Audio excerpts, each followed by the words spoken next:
Guys, yan po ang bahay namin. Yan. Yan yung bahay namin. Yan, mga anak ko.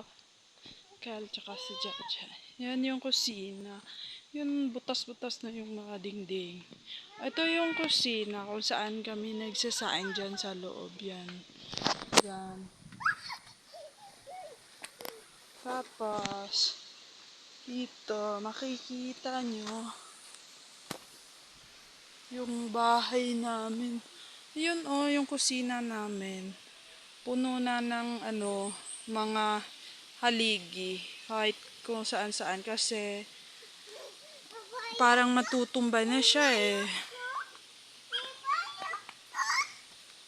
Yan. Yung lababo tingnan nyo po. Parang nabubutas na siya. Ay, hindi pala yung parang. Butas na talaga. Tsaka sira na yung lababo. Yan po.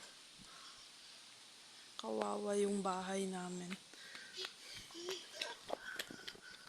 Kung sino man po yung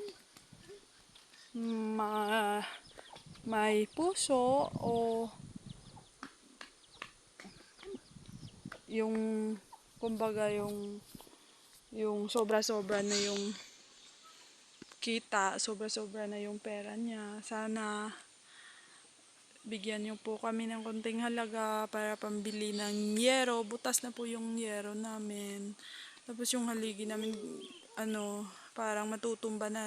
Nung malakas nga yung hangin, parang matutumba na yung bahay. Hindi kami natulog buong gabi. Kasi ang lakas ng hangin, parang matutumba. Tapos natutuluan na rin kami.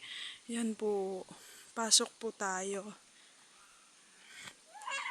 Para makita nyo yung side namin. Butas na rin yung side namin. Yan. Diyan ka lang! Yan po. Yung bahay namin yan. Sira-sira na rin. Yan. Yung bahay. Yung aso. Yun. Yung namin, yero. Yun, yung bubong. Butas na po. Sira-sira na yung mga kahoy. Kaya yan, pag umuulan, tumutulo, mahirap magsaing dito. Yan, yung yero, nilagyan na lang ng kahoy. Kasi, pag umuulan, hindi talaga makapagsaing kasi nababasa yung yung apoy. Namamatay yung apoy. Yan po.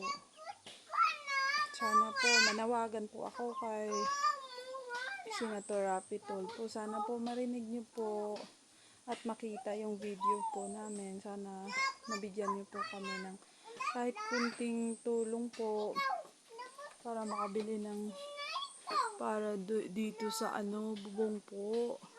Tsaka yung mapalitan din po yung side namin. Kasi wala pa po kasing pera yung mama at papa ko para pang ayos ng bahay po. Yan po. Yung lababo namin, yan. Kahoy lang po yan. Yan, nabubutas na.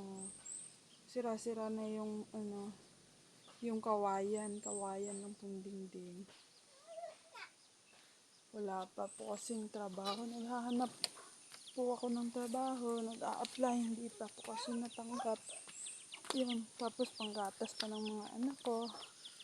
Konsumo. Kung may pera, kulang-kulang pa. Yan po, hindi po namin napaayos yung bahay ng mama at papa ko. Pati nga kami, nakikitira na lang rin dito. Wala pa kasi kaming sariling bahay.